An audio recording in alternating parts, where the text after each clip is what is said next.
বিবেকের পর্দা খুলতে চাই, বলো কেন আমরা 90% মুসলমানের দেশেও আমরা নির্যাতিত? আমরা কেন মৌলবাদী? আমরা কেন, আরে কেন আমরা জঙ্গি ট্যাগ লাগানো? কেন আমাদের উপরে আঙ্গুল উঠায়? এক রিক্সাওয়ালা পর্যন্ত আমাদেরকে সইতে পারে না। রিক্সাওয়ালা পর্যন্ত সামনে পড়লে গালি দিয়া বলে, ও মোল্লা সরো। সমাজের কোন চোখে আমরা উপরে? কেন আজকে মুসলমানের এই দুরবস্থা? আজকে 250 কোটি মুসলমান থাকা সত্ত্বেও, মুসলমানের 60টা দেশ থাকা সত্ত্বেও, যখন মুসলমানের কোনো দেশ ছিল না, সংখ্যায় দেখা গেছে মুসলমান বড়ই নগণ্য ছিল। আজকে 250 কোটি মুসলমান। খুব মনোযোগ দিয়ে শুনতে হবে, নাইলে বুঝে আসবে না আর লম্ব হবে না। 250 কোটি মুসলমান, কমবেশ 60টা মুসলিম দেশ, একটা না দুটা না, আর কোনো ক্ষুদ্র দেশও না, জনবহুল 60টা মুসলিম দেশ। দুনিয়ার সবচেয়ে বড় টাকা মুসলমানের কাছে।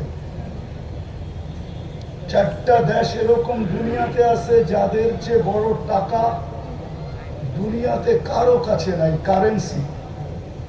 একটা হলো কুয়েত, আরেকটা হলো বাহরাইন, আরেকটা হলো ওমান, আরেকটা হলো ব্রুনাই।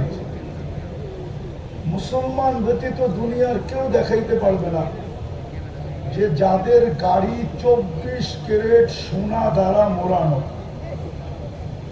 শুধু মুসলিম দেশ দেখাইতে পারবে যে যাদের গাড়ি 24 ক্যারেট সোনা দ্বারা মোড়ানো। দুবাইয়ের যুবরাজের একাধিক গাড়ি 24 ক্যারেট সোনা দ্বারা মোড়ানো। ব্রুনাইয়ের প্রেসিডেন্টের এন্টার গাড়ি, পুরা গাড়ি স্বর্ণের পার্স লাগানো।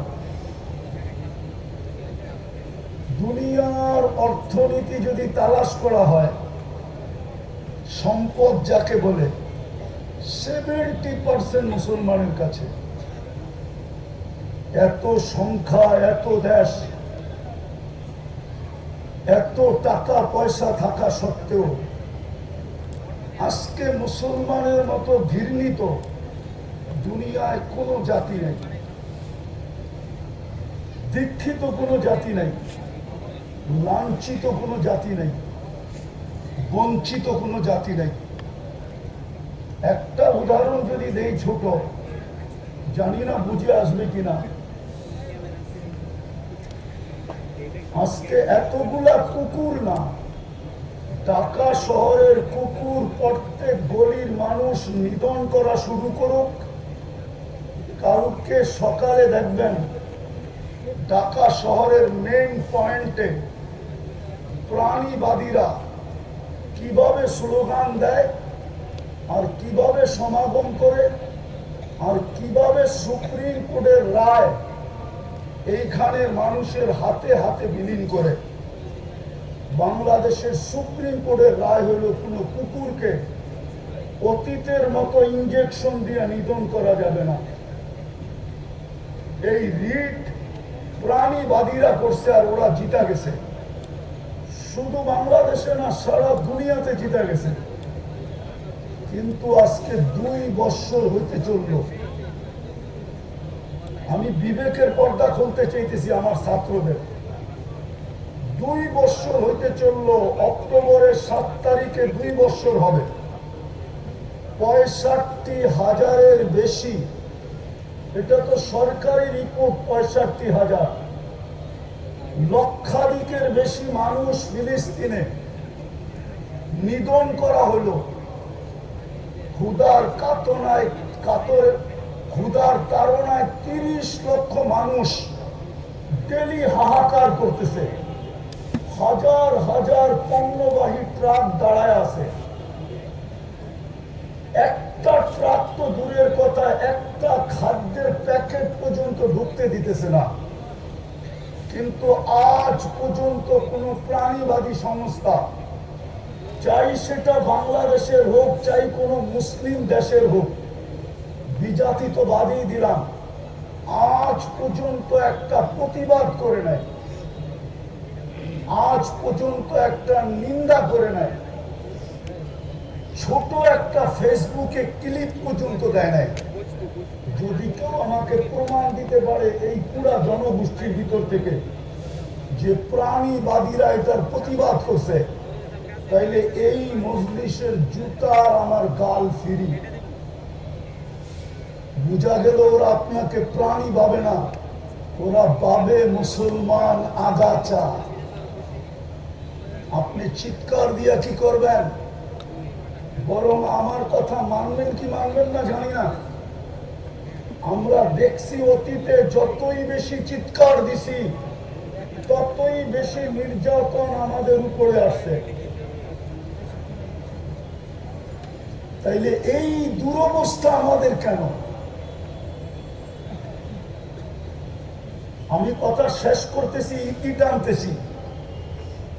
আজকে কি আমরা সংখ্যায় কম এই জন্য আমাদের দুরবস্থা, না আমাদের দেশ কম এই জন্য আমরা দুরবস্থা, না আমাদের কাছে অর্থ কম এই জন্য দুরবস্থা? দুনিয়ার কেউ দেখাইতে পারবে না মুসলমানের চেয়ে দামি জিনিস দুনিয়াতে কেউ ব্যবহার করে না। উন্নত দুনিয়ার যত ব্র্যান্ড আছে সবচেয়ে বেশি ব্র্যান্ডের জিনিস মুসলমান ব্যবহার করে। আমাদের ছেলেদের হাতে অ্যান্ড্রয়েড সেট আছে, তোমাদের সাথে ইন্টারনেটের সংযোগ আছে। মাদ্রাসা যতই কড়াকড়ি করুক না কেন, চুপে চুপে তোমাদের সাথে ইন্টারনেটের সংযোগ আছে। ইন্টারনেটে জিজ্ঞাসা করো দুনিয়ায় ম্যাকডোনা বেশি খায় কে?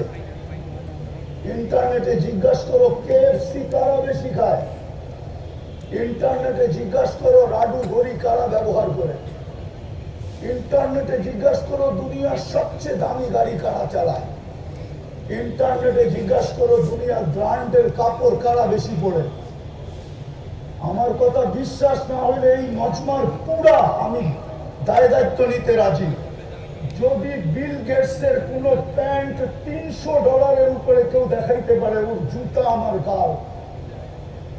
যদি ওর কোন শার্ট $300 উপরে কেউ দেখাইতে পারে, কিন্তু আমাদের দেশে পাওয়া যাবে সাধারণ মানুষ হাজার হাজার টাকা ডলারের শার্ট পরে, হাজার টাকা ডলারের গেঞ্জি পরে। গেঞ্জি আমি চিনি ওদেরকে। আমরা নির্যাতিত কেন, নিষ্পেষিত কেন, ঘৃণিত কেন, অবহেলিত কেন? বিজাতির কথা বাদই দিলাম, আমার সমাজ আমাকে ঘৃণার চোখে দেখে কেন? কিছু বললেই আমার উপরে মৌলবাদীর ট্যাগ লাগায় কেন? অতীতে তো দেখা আসলাম জঙ্গি ট্যাগ লাগাইল কেন? বিভিন্ন অপবাদ দেয় কেন? কারণটা কি? বিজাতির সমাজ তো বাদিয়ে দিলাম। সিরাত তো এই জন্য ছিল না। আমি আলোচনাকে নিষেধ করতেছি না, শুধু আলোচনাই হবে এই জন্য তো সিরাত ছিল না। মুহাম্মদুর রাসূলুল্লাহর আবির্ভাব তো এই জন্য ছিল না যে শুধু দুনিয়াতে আসবে আমরা আলোচনা করব। শুধু তো এই জন্য ছিল না যে কিতাবে লিখবে আর আমরা পড়ব। তোমরা আমাকে জবাব দাও, যারা আসবে এরা তোমাদেরকে বড় গরম গরম শোনাবে। আমি জানি আমি ঠান্ডা হুজুর, আমি গরমে বিশ্বাসী না। আমি সবসময় থাকি এসির ভিতরে, এই জন্য আমি ঠান্ডাই থাকি। আলহামদুলিল্লাহ সুম্মা আলহামদুলিল্লাহ। আমি গাড়িতে থাকলো এসিতে থাকি, বাসায় থাকলো এসিতে থাকি, এই জন্য আমার বয়ান ঠান্ডা ঠান্ডা। আমি তোমাদেরকে চুষে আনতে পারবো না। কিন্তু অথচ যেই দিন সংখ্যাই ছিল না, যাদের প্রশংসা আল্লাহ করে, ওদের চেহারা দেখে কি করতেছে? দুনিয়া তো কবর কম দেখলাম না। এক ফিলিস্তিনেই তো দেখলাম 45,000 সাহাবাদের কবর। কিন্তু কোনোটা তো আমাদের কবরের চেয়ে বড় দেখলাম না। আমি তো অহংকার করে বলতেছি না, ১৬ লক্ষ সাহাবার ভিতর থেকে ২-৪ হাজার হবে আমি দেখি নাই চোখে। ওনাদের স্থান বাকি তো সবই দেখা শেষ, কিন্তু কোন একটা কবর তো লম্বা পেলাম না যে আমাদের চেয়ে লম্বা ছিল। বলো, সংখ্যায় তো ছিল না, কিন্তু ওনাদের কাপড় সারা দুনিয়ার উপরে চলতো কি করে? কি করে চলতো? কোন জিনিস দিয়ে চলতো? পারস্য সম্রাটের বাহাদুর, পারস্য সম্রাটের দূত, চিফ অফ স্টাফ, ইন্টেলিজেন্সের চিফ পারস্য সম্রাটকে বলতে বাধ্য হয়েছে,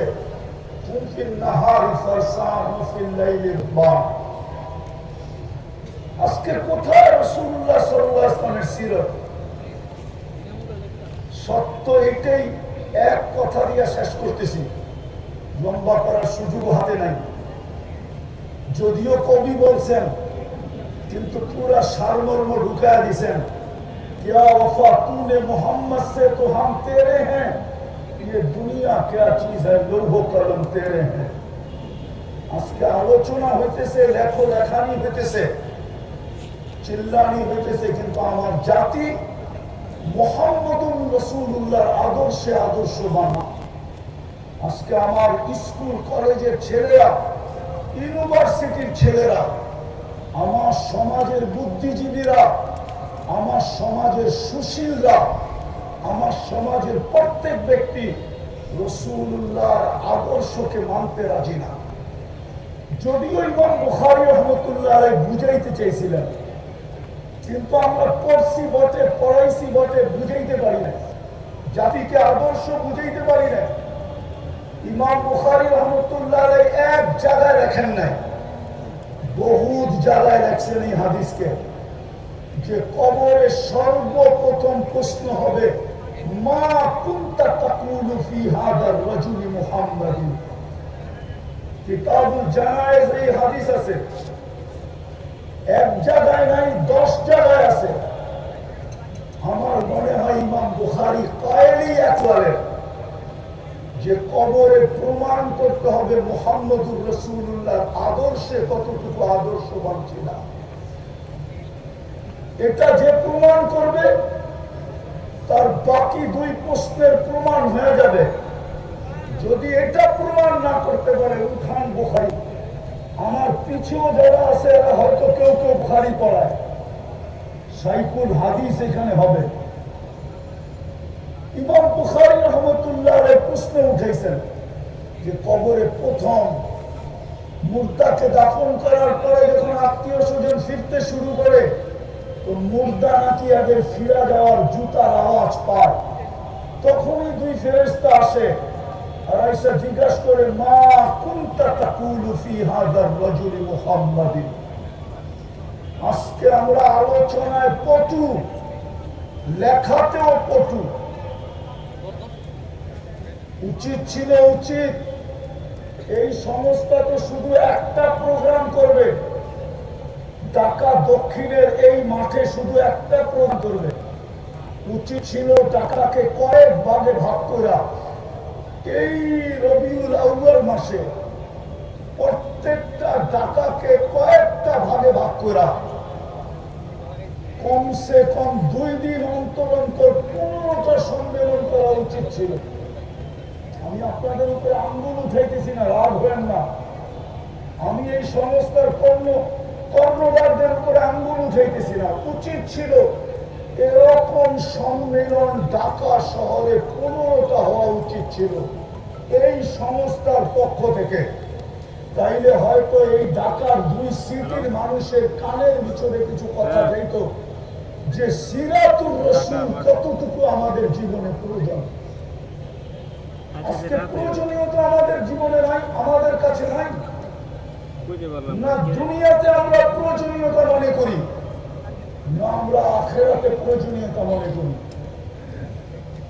আমাদের পেশাব পায়খানা থেকে নিয়ে বেডরুম, আর আমাদের ঘুম থেকে নিয়ে সজা, আমাদের 24 ঘন্টার প্রত্যেকটা মুহূর্ত কবুল ওই সময় হবে যেই সময় মুহাম্মদুর রাসূলুল্লাহর আদর্শ মতো হবে। নাইলে যুবকের যৌবন বেকার যাবে, নারীর নারীত্ব বেকার যাবে, পুরুষের পুরুষত্ব বেকার যাবে।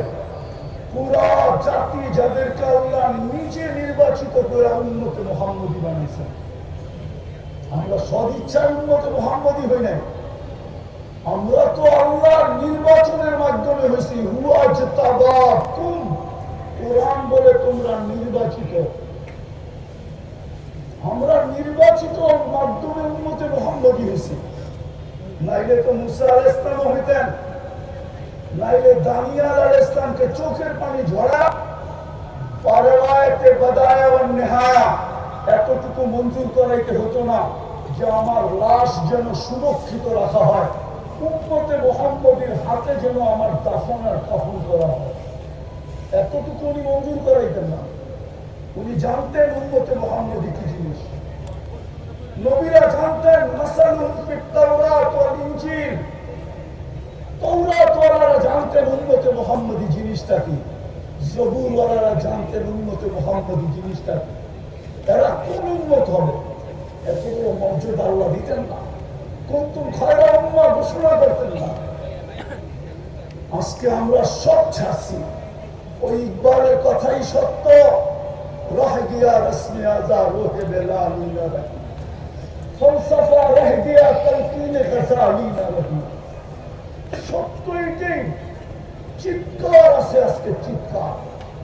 নবীর আদর্শ নাই, যার কারণে দেশ আছে তারপরও নির্যাতিত, সংখ্যা আছে তারপরও নির্যাতিত। নাই কোন জিনিস? কেউ কেউ আমাকে বলবে আমাদের কাছে অ্যাটম বোম নাই। অ্যাটম বোমও তো মুসলমানের কাছে আছে, নাই কোন জিনিস? যদি অ্যাটম বোম দিয়ে জিতবে তাহলে আমি একটা প্রশ্ন তুলি, প্রশ্ন। মুসলমানের ইসলামের সবচেয়ে বড় যুদ্ধ বদরের যুদ্ধ। যদি সংখ্যার দিক দিয়ে দেখি তো 313 জন, যদি অস্ত্রের দিক দিয়ে দেখি তো তলোয়ার 3টা। বলুক আমাকে দুনিয়া, মুসলমান জিতছে না হারছে? হ্যাঁ জিতছে। সামনে তো 1000-এর উপরে, 313 জন জিতলো কি করে? সামনে তো 1100 তলোয়ার, এইখানে তো শুধু 3টা তলোয়ার। 3 তলোয়ার দিয়ে জিতলো কি করে? আর শুধু জিতা, শুধু জিতা, শুধু জিতা যদি হয়তো মনকে মেনে নিতাম, ইতিহাসের পাতায় এমন জিত আসবে কিনা কিয়ামত পর্যন্ত কেউ বলতে পারবে না। আজ পর্যন্ত যত জিত হয়েছে, বদরের মতো জিত দ্বিতীয় হবে কিনা ওলামা আমাকে বলুক। যদি ভুল বলি ওনাদের জুতা আমার গাল রেডি আছে। বলো এত বড় জিত হয়েছে কিনা, আর হবে কিনা? এত বড় জিত কাফেরদের সমস্ত মাথা মাটিতে মিশিয়ে দিছে। আবু জাহেলের মতো ব্যক্তিত্ব কলিবে বদরে, বড় বড় উতবা, সাইবা, রবিয়া সব কবির কলিবে বদরে অস্ত্র দিয়ে জিতলো না কেন? আল্লাহ তো কোরআনে বলতেছে আমি জিতেছি। আর জিতাবো না কেন? তোমরা আমার বন্ধুর আদর্শে আদর্শবান, রঙে রঙিন, সব ছুটতে পারে। হয় ছোট একটা সিংহ ছুটতে পারে না। যদি ছুটত তাহলে উমর কেন চিৎকার দিত, আতরুকু সুন্নাত হাবিবি লিহাউলাই হুমাকা, এদের জন্য নবীর সুন্নাত ছেড়ে দিব। আজকে তো আমাদের ছেলেদের কাছে সুন্নাত নাই। পড়াই তো আমরা শুধু হাদিসের সংযোগ রাখার জন্য পড়াই, নাইলে ছেলেদের অবস্থা দেখলে পড়াইতে মনে চায় না। আমরা যে জমানায় পড়ছি আর আজকে যারা পড়ে, আমাদের মাদ্রাসাগুলো তো চলে আসছে স্কুলের সিস্টেম। ওস্তাদকে ছাত্রদের বই নিয়ে পড়াইতে হয়। বড় হুজুর সত্য বলতেছিলাম, আমাদের মাদ্রাসাগুলোর এই অবস্থা। টুপি দাঁড়িয়ে কি আসল? আসেন এইখান থেকে অঙ্গীকার করি, অঙ্গীকারবদ্ধ হই। যতদিন পর্যন্ত আমরা ইউটার্ন না নিব, কোরআন এটাই বলে লাআল্লাহুম ইয়ারজিউন, যতদিন পর্যন্ত আমরা নবীর আদর্শে আদর্শবান না হব। হায় হায়, আপনাদের পক্ষে। রিজার্ভ যতদিন পর্যন্ত তৈরি না হবে, রিজার্ভ যতদিন পর্যন্ত তৈরি না হবে, রিজার্ভ যতদিন পর্যন্ত তৈরি না হবে, 16 বছর আমরা দেখা আসছি। দাবায়া রাখতে এতটুকু রাখা হয়েছিল যে বিরুদ্ধে স্বপ্নে পর্যন্ত ভাবা যেত না। স্বপ্নেও যদি ঘুমের ঘরে ভাবতো তো উঠা দেখতো হ্যান্ডকাপ নিয়ে দাঁড়ায় আছে। আজকাল টেকনোলজি এতটুকু উন্নত যে স্বপ্নে কি দেখতেছে ওইটা ট্যাগ হইতেছে, ট্যাগ। বিশ্বাস হয় না? এখন গুগলে যে জিজ্ঞাসা করেন গুগলকে যে মুফতি নজরুল ইসলাম কাসেমি কোথায় আছে, তো গুগল সাথে সাথে আনসার দিবে যে এই মাঠে বয়ান করতেছে। বিশ্বাস? আমি জানতাম না এটা, আমি জানছি কয়েকদিন আগে। রাজবাড়িতে যাওয়ার পর একদিন আমাকে একজন জিজ্ঞেস করতেছে, হুজুর আপনি সব কিছু গুগল ট্যাগ করে বিশ্বাস হয় না? তো ওর সাথে সাথে গুগলকে জিজ্ঞেস করে দেখাইতেছে এই যে আপনি রাজবাড়িতে বসা, গুগল বলতেছে। প্রতি 16 বছর আমরা দেখা আসছি, কিন্তু দাবায়া রাখা যায় নাই। বোম ফুটার মতো ফুটছে, ঠিক না? সত্য তো? এখন আসতে বলেন কেন? এতক্ষণ তো শুনতেছিলাম, খুব জোরে বলতেছিলেন। জোয়ার আসছে তো সব বেসে গেছে। মিডিয়াওয়ালাদেরকে 16 বছর দেখতাম তেল মারতে মারতে মারতে তেলের দাম বাড়ায় দিছিল। আবার তেল ছাড়া কিভাবে পাকাইতে হয় ওটাও ব্যাপারে লিখতে শুরু করছে। আজকেও দেখতেছি স্বৈরাচার বলতে বলতে গলা শুকায় যায়, তো খবর পাঠ করার মাঝে মাঝে আবার পানি দিয়া গলা ভিজায় নেয়। দেখতেছি আমরা। আপনাদেরকে আমি বিরুদ্ধে না, রিজার্ভ যদি তৈরি না হইল তাহলে স্লোগান দিয়ে কিচ্ছু করা যাবে, আলোচনা দিয়ে কিচ্ছু করা যাবে, লেখা লেখনি দিয়ে কিচ্ছু হবে। আমাদেরকে বুঝাইতে হবে জাতিকে যে সিরাতের কতটুকু প্রয়োজন এই দুনিয়ায় রাখি, কতটুকু মৃত্যুর পরে রাখি, কতটুকু মুহাম্মদুর রাসূলুল্লাহ আজকে প্রয়োজন। জোরের জন্য, মিলের জন্য, মহব্বতের জন্য, ভালোবাসার জন্য, সুখের জন্য, শান্তির জন্য। হ্যাঁ, আমি জুমায় বলছি যে আপনি খালি গায়ে দেখাইতে পারবেন সাহাবাকে যে গায়ে কাপড় নাই, পায়ে জুতা নাই, পেটে ভাত নাই, মাথা গুছা ঠাঁই নাই, আপনি দেখাইতে পারবেন। আপনি দেখাইতে পারবেন যে ঠাঁই নাই, কিন্তু আপনি এটা দেখাইতে পারবেন না যে সুখ নাই। এটা ইতিহাসবিদ দেখাইতে পারবে না স্বামী নাই, এটা দেখাইতে পারবে না চোর নাই, এটা দেখাইতে পারবে না মিল নাই, এটা দেখাইতে পারবে না মোহাব্বত নাই, এটা দেখাইতে পারবে না ভালোবাসা নাই, এটা দেখাইতে পারবে না সহানুভূতি নাই, এটা দেখাইতে পারবে না স্বীকৃতি নাই। সহানুভূতি, যুদ্ধের ময়দানে সহানুভূতি দেখেই তো দুনিয়া পাগল হয়ে গেছে। কে শিখাইছিল? পানি বলে চিৎকার দিছে, আর আপন ভাই তো পানি নিয়ে ছুটে গেছিল। কিন্তু পাশের লোকটা যখন বলছে পানি, তো আপন ভাইকে বলছে আমার চেয়ে পিপাসিত বেশি। ওইখানে যখন বলছে তৃতীয় আওয়াজ আসছে পানি, দ্বিতীয় বলছে আমার চেয়ে পিপাসিত বেশি। তৃতীয় জনের কাছে পস্তে পস্তে দুনিয়ার থেকে চলে গেছে, দ্বিতীয়র কাছে এসে দেখে ও চলে গেছে, আপন ভাইয়ের কাছে এসে দেখতেছে ও চলে গেছে, পানি পানির জায়গায় রয়ে গেছে। এই সহানুভূতি যুদ্ধের ময়দানে যখন জীবন বাহির হতেছে, কোন জাতি দেখাইতে পারবে বলেন?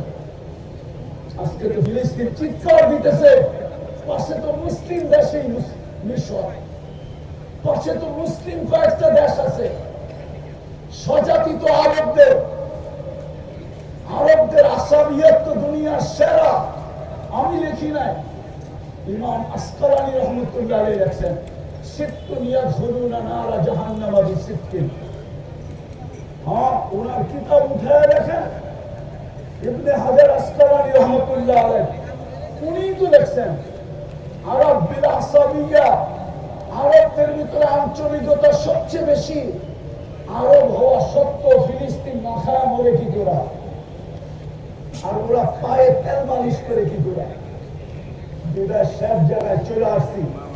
আসেন এই সম্মেলন থেকে আমরা অঙ্গীকার করি যে আজকের থেকে আমাদের মিশন হবে, আমরা সিরতের উপরে উঠব, রসুলের সুন্নতের উপরে উঠব, আর রিজাল তৈরি করব পায়ে দৌড়া হলো।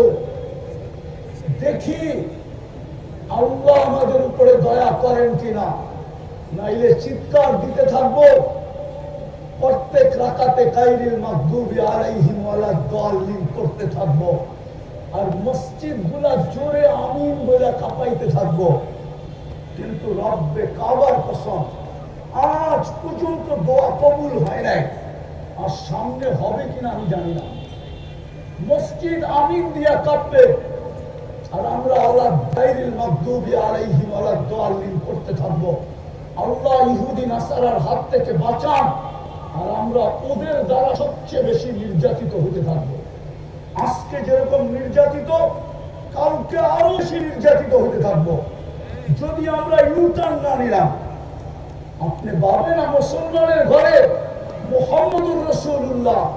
আমি তো ফিলিস্তিন চোখে দেখা বলতেছি, গত বছর আমি বলে গেছিলাম এখানে, আমি 15 বছর আগে চোখে দেখছি। আপনারা মিডিয়া ফিলিস্তিন দেখেন, আমার মতো চোখে দেখেন নাই। ফিলিস্তিনের কোনো গলি নাই যেখানে আমার পায়ের ছাপ না আছে। আমি চিনি ইব্রাহিম আলাইহিস সালাম কোথায় ঘুমাইতেছে, আমি চিনি মুসা আলাইহিস সালাম কোথায় শুয়ে আছে, আমি চিনি 70 জন নবীর কবর কোথায় চিহ্নিত আছে, আমি চিনি 45,000 সাহাবা কোথায় শুয়ে আছে, আমি চিনি বাইতুল মুকাদ্দাস যেখানে 1.25 লক্ষ নবীদের সম্মেলন হচ্ছে সশরীরে, যেখানে মুহাম্মদুর রাসূলুল্লাহ ইমামতি করতে, যেখানে বক্তৃতা দিছে, তারপরে আবশ্যক দিকে রওনা করছে। আমি মুকাদ্দাস মাটি চিনি, যেটার ব্যাপারে আল্লাহ বলছেন বারাকনা হাওলা। আজকে ওই মাটি নির্যাতিত কি করে? আল্লাহকে যদি প্রশ্ন করি, আল্লাহ সবচেয়ে বেশি আবাবিল তো ওই মাটিতে বাস করে, কিতাব উঠান, গুগলে সার্চ করেন, দুনিয়ায় সবচেয়ে বেশি আবাবিল দেশে পাওয়া যায়, বলবে শামে। শামের ক্যাপিটাল হলো ফিলিস্তিন, পুরান শাম, নতুন শাম। ফিলিস্তিনের সবচেয়ে বেশি আবাবিল। কেন আল্লাহ বলে না ওই পাথর কি বিলুপ্ত হয়ে গেল যেটা হাতিওয়ালাদের উপরে নিক্ষেপ করা হলো? ওই ইউরেনিয়াম কি দুনিয়ার থেকে বিলুপ্ত হয়ে গেল যে আল্লাহ আবাবিলকে হুকুম দিতে পারতেছেন না যে পাথর কোত্থেকে পাবে, পাঞ্জায় কোত্থেকে উঠাবে, আর এদের মাথার উপরে কোথায় মারবে? ওই পাথর কি বিলুপ্ত হয়ে গেল? কি বলে মজমা? বিলুপ্ত ওই পাথর? আল্লাহর খাজিনায় ওই পাথর নাই? তাইলে কেন আবাবিলকে হুকুম করে না? আল্লাহ বলে হুকুম করবো তো করবো কি করে? ডেলি তো 5 বেলা আমি ডাকি। আমার বন্ধুর সবচেয়ে বড় আদর্শ ছিল চোখের শীতলতা ছিল। দুনিয়াতে আসতে দেরি, সেজদা করতে দেরি করেন না, যাওয়ার সময় চিৎকার দিতে দেরি করেন না, আসসালা আসসালা। ওই নামাজের জন্যই তো আমি ডেলি 5 বার ডাকি। শুধু আমি তো ডাকি না, 99 পদের মালিক হয়ে ডাকি। শুধু আল্লাহ হিসাবে তো ডাকি না, রহমান হিসাবেও ডাকি, মালিক হিসাবেও ডাকি, কুদ্দুস হিসাবেও ডাকি, সালাম হিসাবেও ডাকি, মুমিন হিসাবেও ডাকি, মুহাইমিন হিসাবেও ডাকি, আজিজ হিসাবে ডাকি, জব্বার হিসাবে ডাকি, মুতাকাব্বিরুল খালিকুল বারিকুল মুসাব্বিরুল গফফারুল ফখারুল ওয়াহ্হাবুর রাজ্জাকুল ফাত্তাহুল আলিমুল قابض الباسط الخافض الرافع المعز المذل السميع البصير حكم العدل اللطيف الخبير الحليم العظيم الغفور الشكور العلي الكبير حفيظ المقيت الحسيب الجليل الكريم الرقيب المجيب الواسع الحكيم الودود المجيد الباعث الشهيد الحق الوكيل القوي المتين الولي الحميد الموصي المبدي المعيد المحيي المميت الحي والقيوم الواجد الماجد الواحد الاحد الصمد القادر المقتدر المقدم المؤخر الاول والاخر الظاهر والباطن الوالي المتوالي البر التواب المنتقم العفو والرؤوف مالك الملك ذا الجلال والإكرام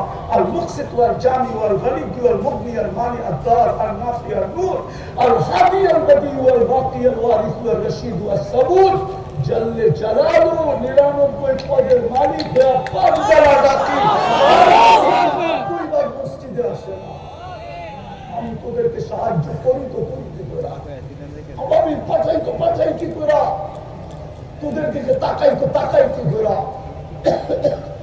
আমার সমাজে 90 বার নামাজ পড়ে না আমাদের চিৎকারে সাহায্য চলে আসবে বিদায় পায়ে হাত দিয়ে বলে আসেন নিজ নবীর আদর্শের উপরে চলি আর রিজাল তৈরি করি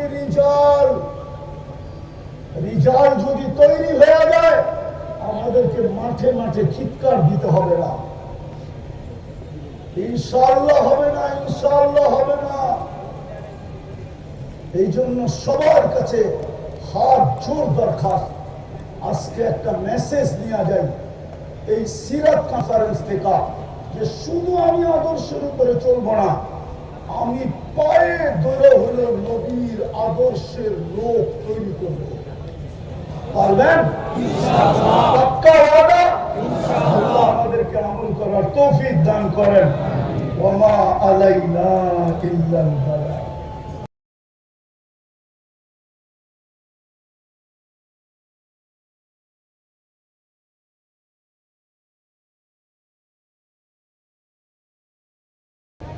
অথচ যেই দিন সংখ্যাই ছিল না যাদের প্রশংসা আল্লাহ করে ওদের চেহারা দেখে কি করতেছে দুনিয়া তো কবর কম দেখলাম না এক ফিলিস্তিনেই তো দেখলাম 45,000 সাহাবাদের কবর কিন্তু কোনটা তো আমাদের কবরের চেয়ে বড় দেখলাম না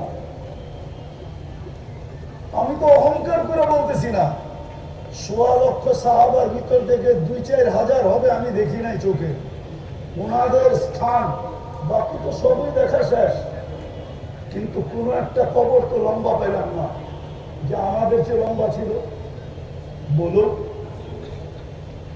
সংখ্যায় তো ছিল না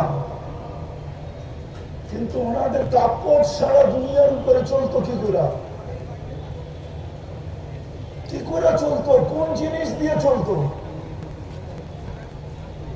পারস্য সম্রাটের বাহাদুর পারস্য সম্রাটের দূত chief of staff intelligence chief পারস্য সম্রাটকে বলতে বাধ্য হয়েছে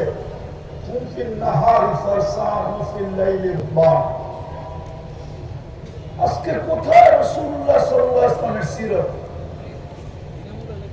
সত্য এটাই এক কথা দিয়ে শেষ করতেছি লম্বা করার সুযোগ হাতে নাই যদিও কবি বলছেন কিন্তু পুরা সারমর্ম ঢুকায়া দিছেন क्या वफा तूने मोहम्मद से तो हम तेरे हैं ये दुनिया क्या चीज है लोगों कलम तेरे हैं আজকে আলোচনা হইতেছে লেখানি হইতেছে চিল্লানি হইতেছে কিন্তু আমার জাতি মুহাম্মদুর রাসূলুল্লাহর আদর্শে আদর্শবান আজকে আমার স্কুল কলেজের ছেলেরা ইউনিভার্সিটির ছেলেরা আমার সমাজের বুদ্ধিজীবীরা আমার সমাজের সুশীলরা আমার সমাজের প্রত্যেক ব্যক্তি রাসূলুল্লাহর আদর্শকে মানতে রাজি না যদিও ইমাম বুখারী রাহমাতুল্লাহ আলাইহি বুঝাইতে চাইছিলেন কিন্তু আমরা পড়ছি বটে পড়াইছি বটে বুঝাইতে পারি না জাতিকে আদর্শ বুঝাইতে পারি না ইমাম বুখারী রাহমাতুল্লাহ আলাইহি এক জায়গায় লেখেন নাই বহুত জায়গায় লেখছেন এই হাদিসকে যে কবরে সর্বপ্রথম প্রশ্ন হবে মা কুনতা তাকুলু ফি হাদার রাজুলি মুহাম্মাদি কিতাবুল জানায়েজ এই হাদিস আছে এক জায়গায় নাই 10 জায়গায় আছে আমার মনে হয় ইমাম বুখারী কায়েলি একবারে যে কবরে প্রমাণ করতে হবে মুহাম্মদুর রাসূলুল্লাহর আদর্শে কতটুকু আদর্শবান ছিল এটা যে প্রমাণ করবে তার বাকি 2 প্রশ্নের প্রমাণ হয়ে যাবে যদি এটা প্রমাণ না করতে পারে উঠান বুখারী আমার পিছুও যারা আছে এরা হয়তো কেউ কেউ বুখারী পড়ায়, সাইকুল হাদিস এখানে হবে। ইমাম বুখারী রাহমাতুল্লাহ আলাইহি প্রশ্ন উঠাইছেন যে কবরে প্রথম মুর্দাকে দাফন করার পরে যখন আত্মীয় স্বজন ফিরতে শুরু করে, তো মুর্দা নাকি আগে ফিরা যাওয়ার জুতার আওয়াজ পায়। তখনই দুই ফেরেশতা আসে আর আয়েশা জিজ্ঞাসা করে, মা কুনতা তাকুলু ফি হাযার রাজুলি মুহাম্মাদিন। আজকে আমরা আলোচনায় পটু, লেখাতেও পটু। উচিত ছিল এই সংস্থা তো শুধু একটা প্রোগ্রাম করবে, ঢাকা দক্ষিণের এই মাঠে শুধু একটা প্রোগ্রাম করবে। উচিত ছিল ঢাকাকে কয়েক ভাগে ভাগ করা। এই রবিউল আউয়াল মাসে প্রত্যেকটা ঢাকাকে কয়েকটা ভাগে ভাগ করা, কমসে কম 2 দিন অন্তর অন্তর 15টা সম্মেলন করা উচিত ছিল। আমি আপনাদের উপরে আঙ্গুল উঠাইতেছি না, রাগ হবেন না। আমি এই সংস্থার কর্ণধারদের উপরে আঙ্গুল উঠাইতেছি না। উচিত ছিল এরকম সম্মেলন ঢাকা শহরে 15টা হওয়া উচিত ছিল এই সংস্থার পক্ষ থেকে। তাইলে হয়তো এই ঢাকার 2 সিটির মানুষের কানের ভিতরে কিছু কথা যাইত যে সিরাতুর রাসূল কতটুকু আমাদের জীবনে প্রয়োজন। আজকে প্রয়োজনীয়তা আমাদের জীবনে নাই, আমাদের কাছে নাই না। দুনিয়াতে আমরা প্রয়োজনীয়তা মনে করি না, আমরা আখিরাতে প্রয়োজনীয়তা মনে করি। আমাদের পেশাব পায়খানা থেকে নিয়ে বেডরুম আর আমাদের ঘুম থেকে নিয়ে সজা, আমাদের 24 ঘন্টার প্রত্যেকটা মুহূর্ত আল্লাহর কাছে কবুল ওই সময় হবে যেই সময় মুহাম্মদুর রাসূলুল্লাহর আদর্শ মতো হবে। নাইলে যুবকের যৌবন বেকার যাবে, নারীর নারীত্ব বেকার যাবে, পুরুষের পুরুষত্ব বেকার যাবে। পুরা জাতি যাদেরকে আল্লাহ নিজে নির্বাচিত করে উম্মতে মুহাম্মদী বানিয়েছেন, আমরা সদিচ্ছায় উম্মতে মুহাম্মদী হই নাই। আমরা তো আল্লাহর নির্বাচনের মাধ্যমে হয়েছি। হুয়া জিতাবাকুম, কোরআন বলে তোমরা নির্বাচিত। আমরা নির্বাচিত মাধ্যমে উম্মতে মুহাম্মদী হয়েছি। নাইলে তো মুসা আলাইহিস সালাম হইতেন, নাইলে দানিয়াল আলাইহিস সালামকে চোখের পানি ঝরা পারওয়ায়েতে বাদায়া ওয়ান নিহায়া এতটুকু মঞ্জুর করাইতে হতো না যে আমার লাশ যেন সুরক্ষিত রাখা হয়, উম্মতে মুহাম্মদীর হাতে যেন আমার দাফন আর কাফন করা হয়। এতটুকু উনি মঞ্জুর করাইতেন না।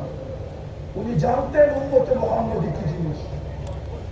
নবীরা জানতেন মাসালুহুম ফিত তাওরাত ওয়াল ইনজিল, তাওরাত ওয়ালারা জানতেন উম্মতে মুহাম্মদী জিনিসটা কি, জবুর ওয়ালারা জানতেন উম্মতে মুহাম্মদী জিনিসটা কি। এরা কোন উম্মত হবে এত বড় মর্যাদা আল্লাহ দিতেন না, কুনতুম খায়রা উম্মাহ ঘোষণা করতেন না। আজকে আমরা সব ছাড়ছি। ওই ইকবালের কথাই সত্য, রহ গিয়া রসমে আজা রোহে বেলালি না রহি, ফলসফা রহ গিয়া তলকিনে গজালি না রহি। সত্য এটাই, চিৎকার আছে আজকে, চিৎকার। নবীর আদর্শ নাই, যার কারণে দেশ আছে তারপরও নির্যাতিত, সংখ্যা আছে তারপরও নির্যাতিত। নাই কোন জিনিস? কেউ কেউ আমাকে বলবে আমাদের কাছে অ্যাটম বোম নাই। অ্যাটম বোম তো মুসলমানের কাছে আছে, নাই কোন জিনিস? যদি অ্যাটম বোম দিয়ে জিতবে তাহলে আমি একটা প্রশ্ন তুলি, প্রশ্ন। মুসলমানের ইসলামের সবচেয়ে বড় যুদ্ধ বদরের যুদ্ধ। যদি সংখ্যার দিক দিয়ে দেখি তো 313 জন, যদি অস্ত্রের দিক দিয়ে দেখি তো তলোয়ার 3টা। বলুক আমাকে দুনিয়া, মুসলমান জিতছে না হারছে? হ্যাঁ জিতছে। সামনে তো 1000-এর উপরে, 313 জন জিতলো কি করে? সামনে তো 1100 তলোয়ার, এইখানে তো শুধু 3টা তলোয়ার। 3 তলোয়ার দিয়ে জিতলো কি করে? আর শুধু জিতা শুধু জিতা যদি হইতো মনকে মেনে নিতাম। ইতিহাসের পাতায় এমন জিত আসবে কিনা কিয়ামত পর্যন্ত কেউ বলতে পারবে না। আজ পর্যন্ত যত জিত হয়েছে, বদরের মতো জিত দ্বিতীয় হবে কিনা ওলামা আমাকে বলুক। যদি ভুল বলি ওনাদের জুতা আমার গায়ে লেগে আছে, বলো এত বড় জিত হয়েছে কিনা আর হবে কিনা। এত বড় জিত কাফেরদের সমস্ত মাথা মাটিতে মিশিয়ে দিছে।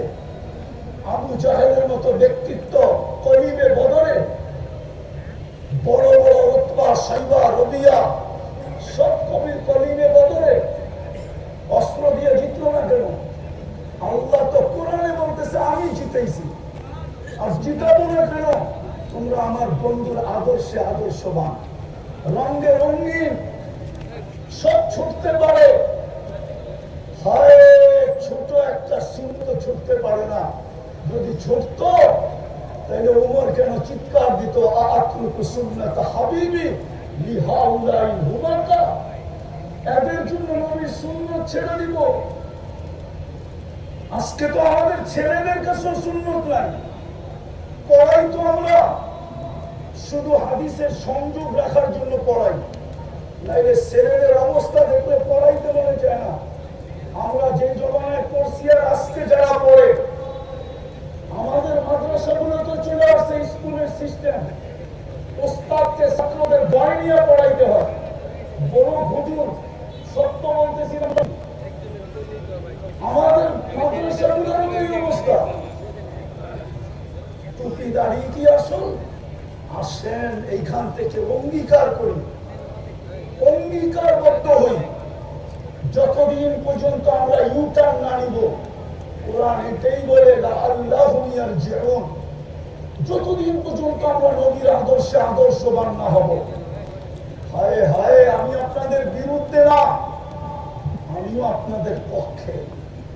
রিজাল যতদিন পর্যন্ত তৈরি না হবে, রিজাল যতদিন পর্যন্ত তৈরি না হবে, রিজাল যতদিন পর্যন্ত তৈরি না হবে।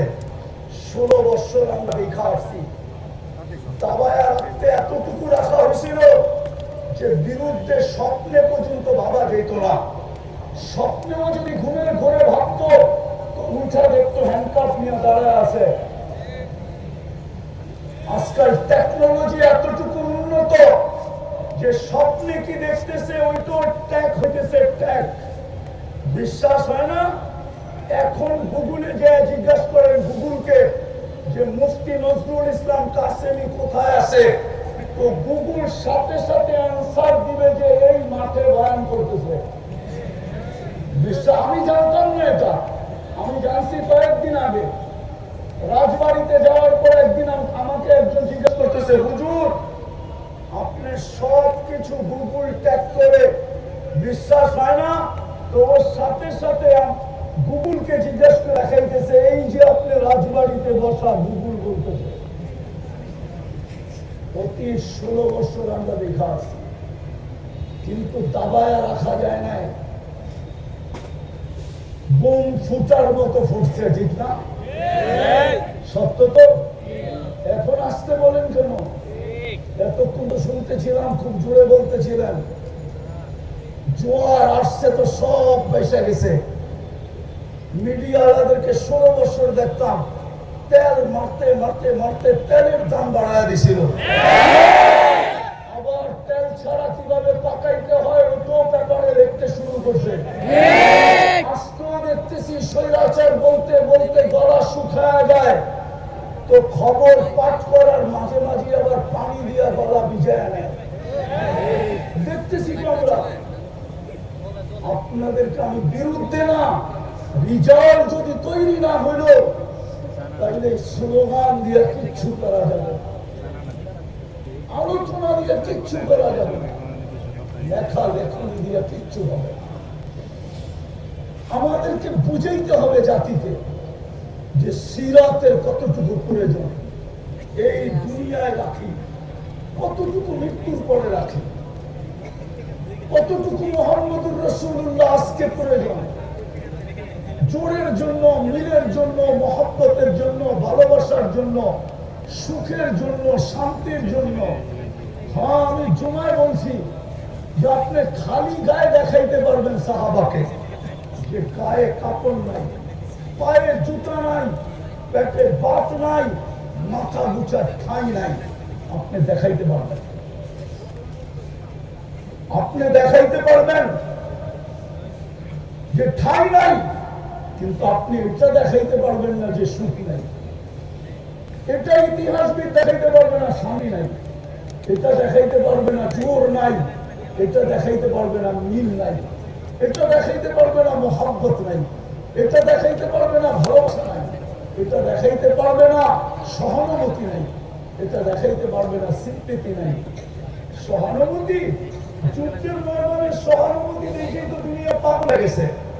কে শিখাইছিল?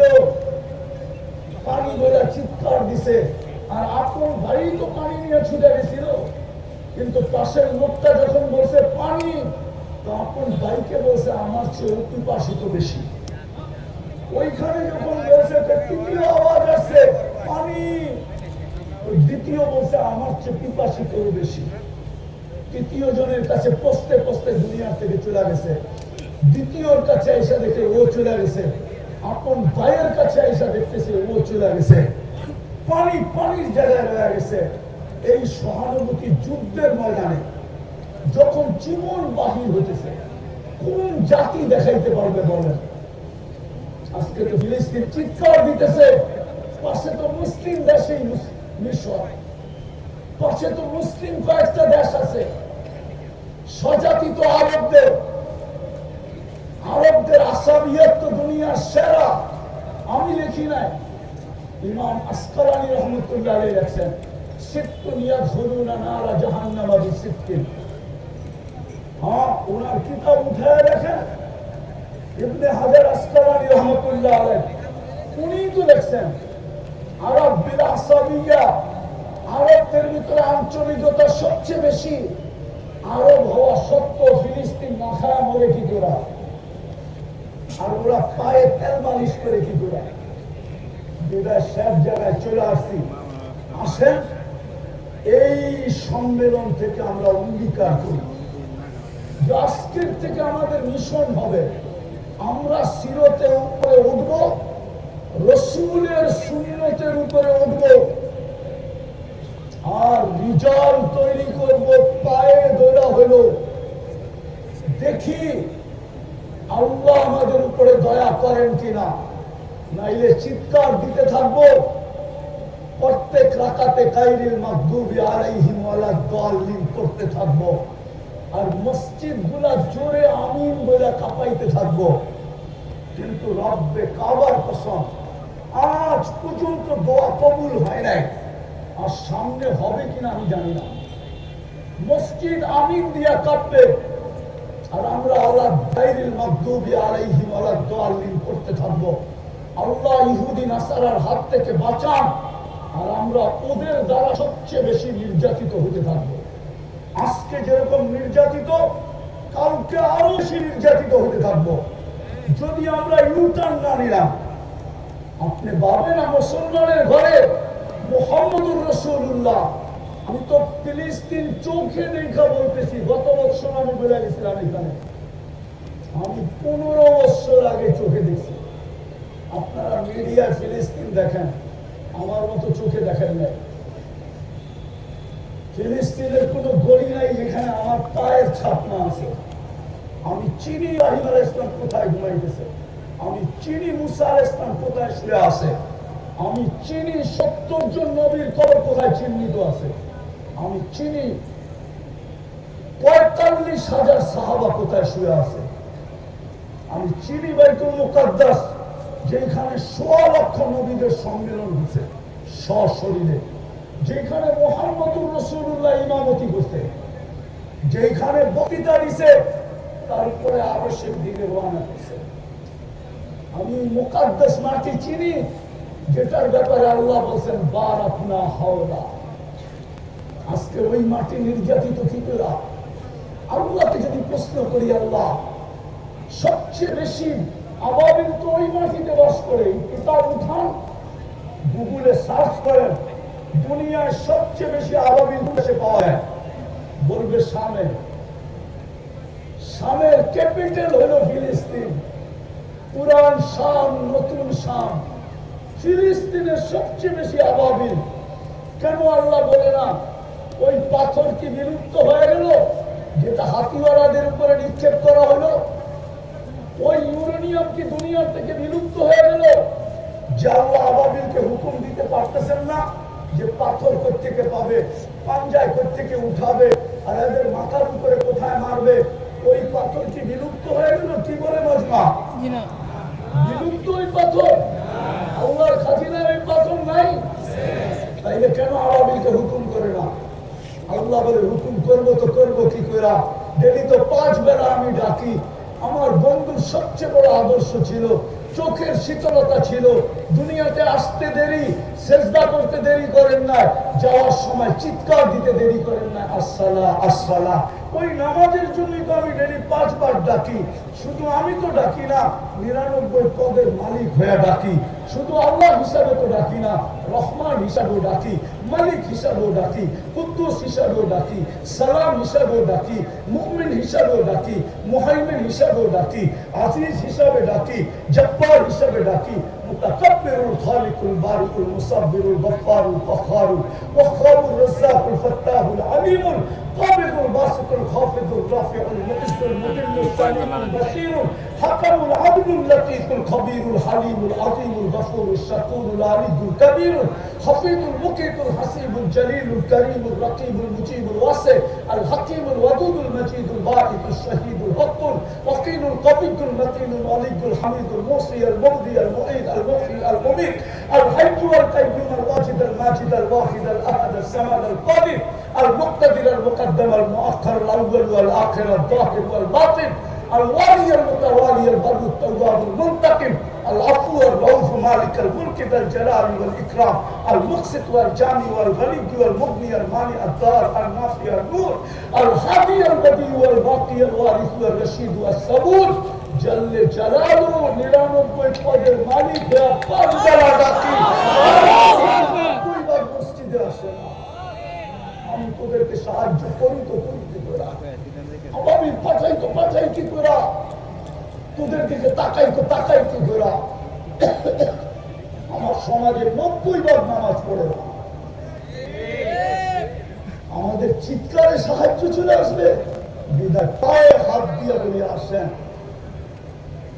নিজ নবীর আদর্শের উপরে চলি আর রিজাল তৈরি করি। রিজাল যদি তৈরি হয়ে যায় আমাদেরকে মাঠে মাঠে চিৎকার দিতে হবে না। ইনশাআল্লাহ হবে না, ইনশাআল্লাহ হবে না।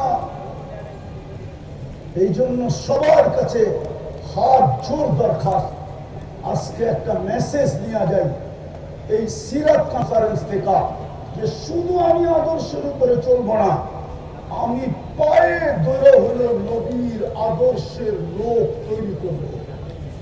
পারবেন? পাক্কা ওয়াদা? আল্লাহ আমাদেরকে আমল করার তৌফিক দান করেন।